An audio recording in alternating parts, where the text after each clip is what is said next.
Welcome back to ultimate English solution. আজকে আমরা নতুন একটি ভিডিও নিয়ে আলোচনা করব। নতুন একটি ভিডিওতে নতুন কিছু জানার চেষ্টা করব। প্রথমেই আমরা আজকের ভিডিওর সম্পর্কে জেনে নিই আজকে ভিডিওটা কী নিয়ে। আমরা এর আগের দিন ভয়েস চেঞ্জ চ্যাপ্টারটার শুরু করেছিলাম। সেই ভয়েস চেঞ্জ চ্যাপ্টারটা পুরোপুরি সেই ভিডিওতে কভার করা হয়নি। আজকে তারই সেকেন্ড পার্ট, পার্ট টু নিয়ে আমি উপস্থিত হলাম তোমাদের সামনে। এর আগের ভিডিওতে আমি ডিটেলস আলোচনা করেছিলাম টেন্স অনুযায়ী কিভাবে পরিবর্তন হয়, অক্সিলারি ভার্বের কিভাবে পরিবর্তন হয়, সেই সব কিছু নিয়ে আমি আলোচনা করেছি।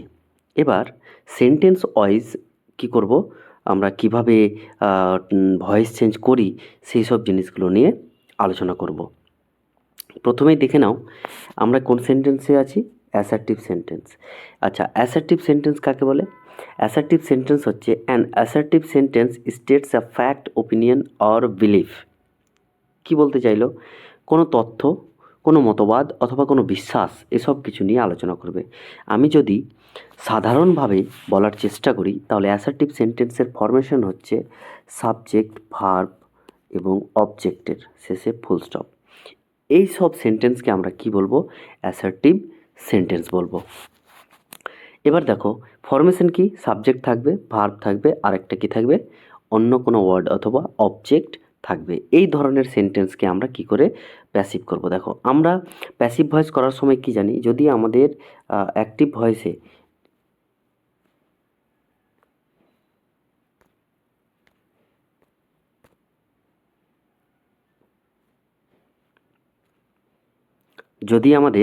অ্যাক্টিভ ভয়েসে কি থাকে, সাবজেক্ট, V1 আর অবজেক্ট, তাহলে আমি কি করেছিলাম, অবজেক্টকে সামনে নিয়ে এসেছিলাম, তারপরে কি করেছিলাম, অক্সিলারি ভার্ব বসিয়েছিলাম টেন্স অনুযায়ী। যেহেতু এটা ভার্ব অন আছে সেহেতু প্রেজেন্ট ইনডিফিনিট, ওই জন্য কী বসেছিল, অ্যাম অথবা ইজ অথবা আর। আর ভার্বের কত ফর্ম ছিল, ভার্বের 3 নাম্বার। তার সাথে কি ছিল, তার সাথে ছিল বাই, তারপরে সাবজেক্টটা চলে গেছিলো। এই ফরমেশনে আমরা পড়েছিলাম। ঠিক আছে, এটা হচ্ছে অ্যাসার্টিভ সেন্টেন্সেরই ফরমেশন। তোমরা জেনে গেলে অ্যাক্টিভ ভয়েসের স্ট্রাকচার কেমন। অ্যাক্টিভ ভয়েসের স্ট্রাকচার এইরকম। এটাকে যদি প্যাসিভ বানাই তাহলে কি করতে হবে, অবজেক্ট নিয়ে আসতে হবে।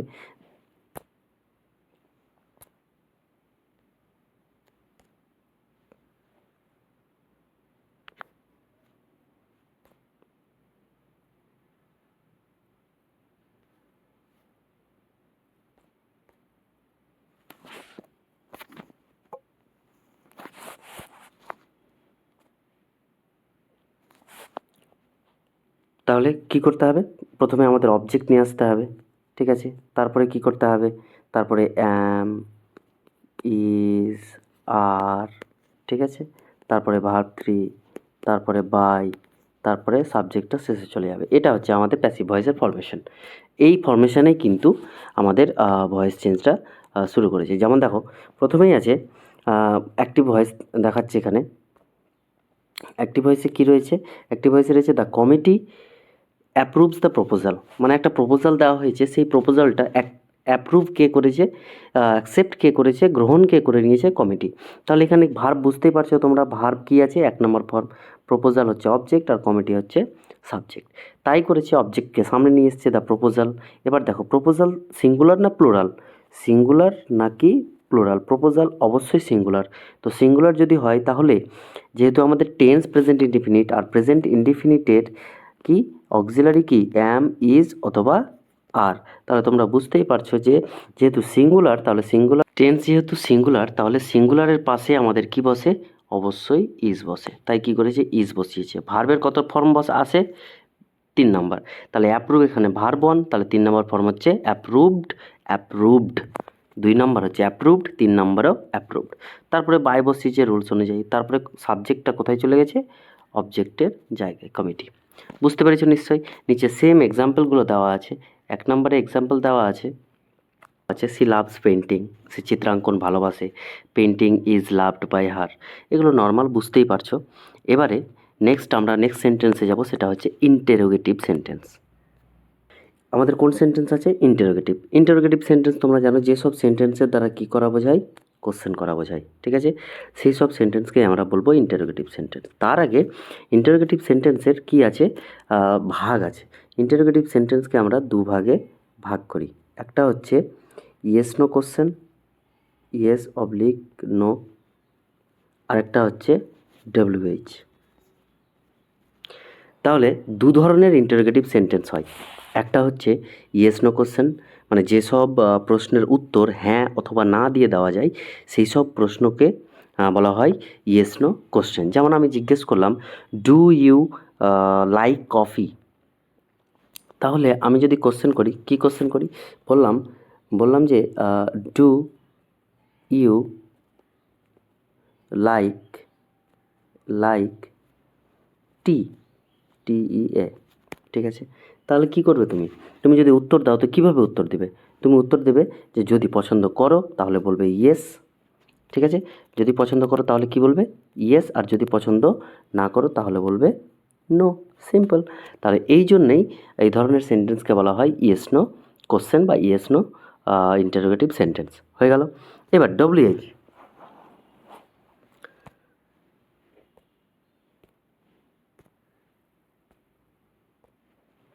এবারে আসবে ডব্লিউএইচ কোশ্চেন। এবার ডব্লিউএইচ কোশ্চেনে ভাগ কেন করা হচ্ছে? দেখো, আমি বললাম what is your name, what is your name. তাহলে বলো তো, তুমি ইয়েস অথবা নো দিয়ে কি তুমি এর উত্তর দিতে পারবে? অসম্ভব, কোনো মতেই পারবে না। তাহলে এটাকে কি করতে হবে? পরিপূর্ণভাবে নামটা বলতে হবে, বলে একে ইয়েস নো কোশ্চেনের মধ্যে পড়ছে না। তাই যেহেতু ইন্টারোগেটিভ সেন্টেন্স আমাদের দুই প্রকার, সেহেতু ইন্টারোগেটিভ সেন্টেন্সের ভয়েস চেঞ্জও আমাদের দুইভাবে কিন্তু করতে হবে, এটা মাথায় রাখবে। প্রথমেই আমি দেখে নেব যে ইয়েস নো কোশ্চেনের যে ভয়েস চেঞ্জ হয় সেটাকে আমি দেখে নেব। দেখো, ইন্টারোগেটিভ সেন্টেন্সের ডেফিনেশন দেওয়া আছে কি? An interrogative sentence asks a question. Interrogative sentence কী করে? সবসময় প্রশ্ন জিজ্ঞাসা করে।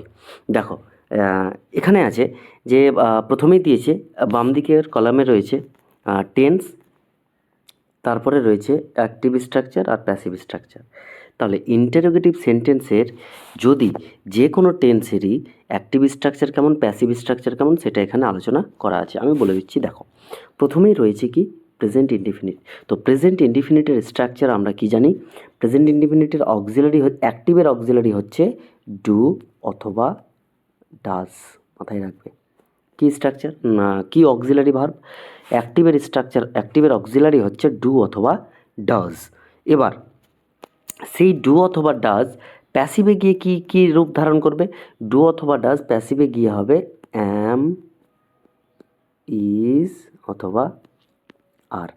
অক্সিলারিগুলো মনে রাখো, বাকি সাবজেক্ট ভার্ব অবজেক্ট সেম থাকবে, ঠিক আছে? এবার দেখো, তাহলে অ্যাক্টিভে প্রেজেন্ট ইনডিফিনিটে থাকছে অ্যাম, ডু ডাজ, আর প্যাসিভে গিয়ে সেটা কি হয়ে যাচ্ছে? অ্যাম, ইজ অথবা আর। এবারে দেখো কোশ্চেন করা মানে কি? আমরা কোশ্চেন কীভাবে করি? সবসময় কি করি? অক্সিলারিকে সামনে নিয়ে আসি। কার সামনে নিয়ে আসি? না তো সাবজেক্টের সামনে সবসময় আমাকে কি করতে হবে? অক্সিলারি ভার্বকে নিয়ে আসতে হবে, তবেই সেটা কোশ্চেন হবে। তারপরে কি বসবে? ভার্ব বসবে। তারপরে কি বসবে? অবজেক্ট বসবে। তারপরে শেষে গিয়ে কি বসবে? Question mark. এটা হচ্ছে ইন্টারোগেটিভ সেন্টেন্সের ইয়েস নো এর মানে সাধারণ একটা স্ট্রাকচার। এবার টেন্স অনুযায়ী সব কিছু পরিবর্তন হবে। অক্সিলারি যদি ডু ডাজ হয় সেটা হয়ে যাবে প্রেজেন্ট ইনডিফিনিট। অক্সিলারি যদি ডিড হয় সেটা হয়ে যাবে পাস্ট ইনডিফিনিট, ঠিক আছে? তো এগুলো হচ্ছে আমাদের টেন্স অনুযায়ী অক্সিলারি কিন্তু বসবে, কিন্তু বাকি সব সেম থাকবে। কি থাকবে? সাবজেক্ট, ভার্ব এবং অবজেক্ট। এবার দেখো, তাহলে প্রথম স্ট্রাকচার কি বলছে? প্রথমে আছে ডু ডাজ, তারপরে আছে সাবজেক্ট, তারপরে ভার্বন, তারপরে আদার ওয়ার্ড বা অবজেক্ট। সেটা কি হয়ে যাচ্ছে? সেটা হয়ে যাচ্ছে অ্যাম, ইজ, আর। এবার এই অ্যাম, ইজ, আর কার সাপেক্ষে বসবে? এই যে এখানকার অবজেক্ট, সেই অবজেক্টটা সামনে চলে আসবে। অবজেক্টটা অনুযায়ী কী হবে? অ্যাম, ইজ অথবা আর বসবে। যদি প্লুরাল হয় তাহলে আর বসবে, সিঙ্গুলার হলে ইজ বসবে, আই হলে অ্যাম বসবে। সিম্পল। হি এর পরে অবশ্যই ইজ বসবে, জানো তোমরা, ঠিক আছে। উই এর পরে অবশ্যই আর বসবে, উই যদি থাকে তাহলে কি বসবে, আর বসবে। এবার হয়ে গেল প্রথম স্ট্রাকচার আমাদের হয়ে গেল টেন্সের প্রেজেন্ট ইনডেফিনিট। সেম পাস্ট ইনডেফিনিটে কি কোনো পরিবর্তন নেই, শুধু ডিড রয়েছে। ডিডটা কি হয়ে যাবে, প্যাসিভে গিয়ে অজ ওয়্যার হয়ে যাবে, বুঝতে পারলে? প্যাসিভে গিয়ে অজ ওয়্যার হয়ে যাবে। তাহলে ডিড ছিল, ডিডটা কি হবে, ডিডটা হয়ে যাবে ওয়াজ অথবা ওয়্যার। এবার অজ কোথায় বসে, সিঙ্গুলার নাম্বারগুলোতে, যেমন আই। সিঙ্গুলারগুলোতে কি বসবে, ওয়াজ আছে ধরো, ওয়াজ অবলিক ওয়্যার। তো ওয়াজ সিঙ্গুলারগুলোতে কি বসবে, আই আছে, তো আয়ের পরে কি বসবে, ওয়াজ বসবে। We plural were, they plural were. ঠিক আছে, বুঝতে পেরেছো নিশ্চয়ই? এবার দেখো, এবারে তাহলে দেখো ডিডটা কি হয়ে গেছে, ওয়াজ হয়ে গেছে, কারণ এখানে ওয়াজ কোথায়, লেটার, যেহেতু এক্সাম্পল রয়েছে। এক্সাম্পল দেখে নাও, did Rahul writes a letter. Rahul কি লেটার লেখে? তাহলে রাহুল এখানে সাবজেক্ট, রাইট হচ্ছে ভার্ব, আর এ লেটার হচ্ছে অবজেক্ট। তাই করেছে, এ লেটার সামনে এসছে, তো সিঙ্গুলার নাম্বার যেহেতু এ লেটার, সেহেতু ওখানে কি হয়েছে, ওয়াজ হয়েছে। বুঝতে পারলে? ভার্বের 3 নম্বর form, write wrote written, by বসেছে, রাহুল বসেছে। বুঝতে পেরেছো নিশ্চয়ই? অবশ্যই। চলো নেক্সট। এবার দেখো, তাহলে তিনটে হলো, দুটো হলো আমাদের, প্রেজেন্ট ইনডিফিনিট আর পাস্ট ইনডিফিনিট। এবার আসছে ফিউচার ইনডিফিনিট। ফিউচারের অক্সিলারি কি কি জানি আমরা? ফিউচারের অক্সিলারি হচ্ছে শ্যাল অথবা উইল, এই দুটো। এবার এই দুটো পরিবর্তন হয়ে কি হবে, এই দুটোর পরিবর্তন হয়ে কিছুই পরিবর্তন হবে না, এটা শ্যাল অথবা উইল সেম থেকে যাবে। কি থাকবে, সেম থেকে যাবে, এর পরিবর্তন হবে না। এবারে দেখো স্ট্রাকচারটা দেখে নাও। স্ট্রাকচার কি বলছে, ফিউচার ইনডিফিনিটের বলছে যে শ্যাল প্লাস শ্যাল অথবা উইল প্লাস সাবজেক্ট প্লাস ভার্বন দিয়ে other word. Example, shall I write a letter, তাহলে এখানে কি অবজেক্ট কি, লেটার, ভার্ব হচ্ছে রাইট, আর সাবজেক্ট হচ্ছে আই। তাহলে উইলটা সামনে এসছে, লেটারটা কি এসছে, অবজেক্ট হিসেবে সামনে চলে এসছে। এবার একটা জিনিস নিয়ে আসতে হবে, এতক্ষণ আমরা কোনো ধরনের পরিবর্তন করিনি, কিন্তু এবার যেহেতু এগুলো শ্যাল অথবা উইল হচ্ছে মোডাল অক্সিলারি, কোন অক্সিলারি, মোডাল, সেহেতু সেগুলো কী হবে, সেগুলো প্যাসিভ করার সময় আমাদেরকে বি নিয়ে আসতে হবে, মাথায় রাখবে। তাই করেছে দেখো, বি নিয়ে এসছে। ঠিক আছে, কোথায়, এই যে বি। বুঝতে পেরেছো? বাকি সব সিস্টেম যা আছে সেম থাকবে। Present continuous. এবার আসছে কন্টিনিউয়াস। আমাদের ইনডিফিনিট কিন্তু complete, present indefinite, past indefinite and future indefinite. ঠিক আছে, তিনটে আমাদের কমপ্লিট। এবারে কন্টিনিউয়াসে আসছি। কন্টিনিউয়াসে দেখো, কন্টিনিউয়াসের তোমরা জানোই ভার্ব কি থাকে, ভার্বের সাথে আইএনজি যোগ থাকে। ঠিক আছে, এটা হচ্ছে কন্টিনিউয়াসের ফর্ম। এবার দেখো প্রেজেন্ট কন্টিনিউয়াসে স্ট্রাকচার, প্রেজেন্ট কন্টিনিউয়াসের অক্সিলারি হচ্ছে অ্যাম, ইজ, আর, এটা অ্যাক্টিভেরই অক্সিলারি। ঠিক আছে, সাথে কি থাকবে, ভার্বের সাথে আইএনজি ফর্ম থাকবে, এটা হচ্ছে অক্সিলারি। এবার পাস্টে কি থাকবে, পাস্টে থাকবে, পাস্ট কন্টিনিউয়াসে থাকবে অজ অথবা ওয়্যার, অ্যাক্টিভেই। ঠিক আছে, অ্যাক্টিভেই থাকবে অজ ওয়্যার। এবার দেখে নাও প্রেজেন্ট কন্টিনিউয়াস। প্রেজেন্ট কন্টিনিউয়াসে কী আছে, অ্যাম ইজ আর, সাবজেক্ট আছে, ভার্ব আইএনজি আছে, আর আদার ওয়ার্ড আছে। বুঝতে পেরেছো? সেম উল্টে দিয়েছে, কি করেছে, অ্যামিজার অ্যামিজারই থেকে যাবে, কোনো পরিবর্তন হবে না, অবজেক্ট থেকে যাবে। এবার দেখো বিং, বিং কেন নিয়ে আসতে হচ্ছে, কারণ আমরা কন্টিনিউয়াস আমাদেরকে বোঝাতে হবে, আমাদের প্যাসিভ ভয়েসে কত নম্বর ভার্ব বসে, প্যাসিভে 3 নাম্বার। তো 3 নাম্বার যেহেতু ভার্ব বসে, তো কন্টিনিউয়াস ফর্মটা তো আমাদের বোঝানো হচ্ছে না, সেই জন্যেই সেটা বোঝানোর জন্যে আমাদেরকে কি করতে হচ্ছে, একটা বি ভার্ব বিং কথাটা নিয়ে আসতে হচ্ছে। বোঝাতে পারলাম? আচ্ছা, তারপর চলো এবারে দেখো পাস্ট কন্টিনিউয়াস। আচ্ছা এক্সাম্পল দেখে নাও, আর দেস রাইটিং এ লেটার, তাহলে ইজ লেটারটা যেহেতু অবজেক্ট সামনে চলে এসছে, দেখো। ঠিক আছে, তাহলে লেটার সিঙ্গুলার নাম্বার ইজ হয়ে গেছে, তারপরে বিং, ভার্বের 3 নাম্বার রূপ বাই, এবার দে থেকে কি হয়ে গেছে, দেম হয়ে গেছে। ক্লিয়ার? চলো নেক্সট। এবারে বলছে পাস্ট কন্টিনিউয়াস। এক্ষুনি বললাম পাস্ট কন্টিনিউয়াসের অক্সিলারি হচ্ছে অজ অথবা ওয়্যার। ঠিক আছে, subject, verb ING, other word plus question mark. ঠিক আছে, এগুলো স্ট্রাকচারগুলো তোমরা খাতায় লিখে নিতে পারো, অথবা ভালো করে বুঝে নিলেও হবে।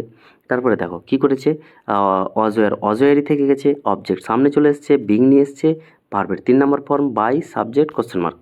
ঠিক আছে, কোশ্চেন মার্ক অবশ্যই বসাবে, প্যাসিভ ভয়েসে কোশ্চেন মার্ক অবশ্যই বসাতে হবে। তারপরে দেখো example, was I writing a letter, তাহলে ওয়াজ থেকে গেছে, লেটার সামনে এসছে যেহেতু singular number, being written by, I যেহেতু ছিল আই থেকে কি হয়ে যায়, মি হয়ে যায়। প্রোনাউনের চেঞ্জ আমি এর আগের ভিডিওতে বলেছি, সেগুলো দেখবে।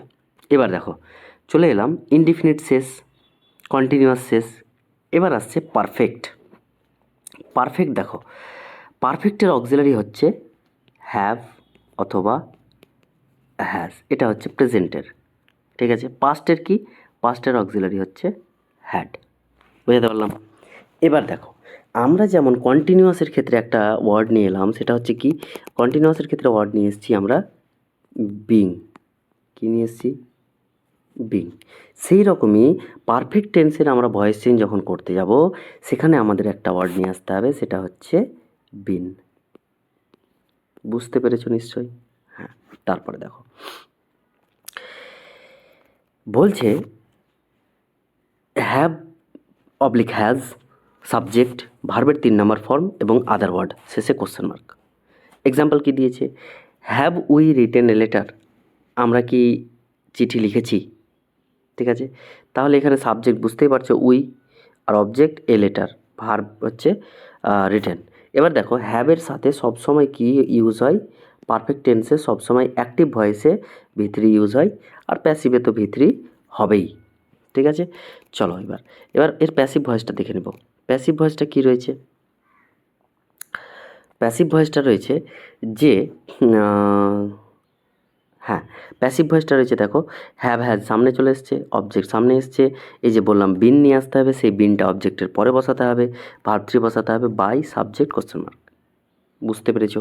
এবার দেখো হ্যাভ উই রিটেন লেটার, লেটারটাকে সামনে নিয়ে এসেছি, যেহেতু সিঙ্গুলার নাম্বার সেহেতু হ্যাজ, প্লুরাল হলে হ্যাভ হতো, বিন বসেছে, রিটেন বসেছে, বাই বসেছে, আস কেন হলো, উই থেকে আমরা প্যাসিভ ভয়েসে কী করি, আস করি। ঠিক আছে, তারপর চলো নেক্সট।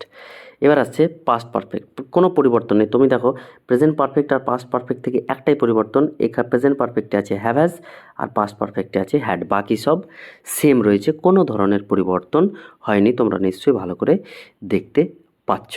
ঠিক আছে, আচ্ছা চলো নেক্সট। এবারে ফিউচার পারফেক্ট। ফিউচার পারফেক্টে কী হয়েছে, ফিউচার পারফেক্টে দেখো শ্যাল উইল সামনে থাকে, যেহেতু ফিউচার বোঝাতে গিয়ে আমাদের শ্যাল উইল নিয়ে আসতে হয়, বলেই শ্যাল উইল থাকলো। তারপরে আছে সাবজেক্ট, হ্যাভ, ভার্বের 3 নম্বর ফর্ম দিয়ে আদার ওয়ার্ড। ক্লিয়ার হয়েছে? বুঝতে পেরেছি এটুকু? তারপর তারপর দেখো এক্সাম্পল, দেখো এক্সাম্পল বলছে will Golam have written a letter, Golam কি চিঠি লিখেছে। তারপরে এখানে দেওয়া আছে দেখো, তাহলে সাবজেক্ট কি, গোলাম, হ্যাভ হচ্ছে পারফেক্টের অক্সিলারি ভার্ব, তারপরে হচ্ছে রিটেন হচ্ছে কি, ভার্বের 3 নম্বর ফর্ম, আর ভার্ব আর এ লেটার হচ্ছে অবজেক্ট। তাই করেছে দেখো, প্রথমে কি করেছে, প্রথমে করেছে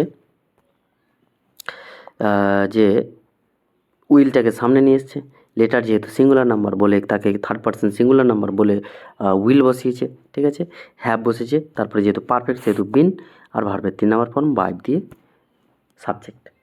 ক্লিয়ার হয়েছে? বুঝতে পেরেছো নিশ্চয়ই? তাহলে আমরা কি করলাম, আমরা ভয়েস চেঞ্জের কতদূর কভার করলাম, ভয়েস চেঞ্জের কভার করলাম যে ভয়েস চেঞ্জের যে প্রোনাউনের পরিবর্তন হয়, ঠিক আছে, সেটা পরিবর্তন শিখেছিলাম। তারপরে আমাদের যে 5টা রুলস ভয়েস চেঞ্জ করার, সেই রুলস পড়েছি আমরা, 5 রুলস। ঠিক আছে, সেখানে আমরা দেখেছিলাম কি করে সাবজেক্ট, ভার্ব, অবজেক্ট চিনতে হয়, কি করে আমাদেরকে টেন্স অনুযায়ী পরিবর্তন করতে হয়। ঠিক আছে, টেন্স অনুযায়ী কোথায় কোন অক্সিলারি ভার্ব বসে সেগুলো পরিবর্তন করতে হয়, সেগুলো আমরা শিখেছি।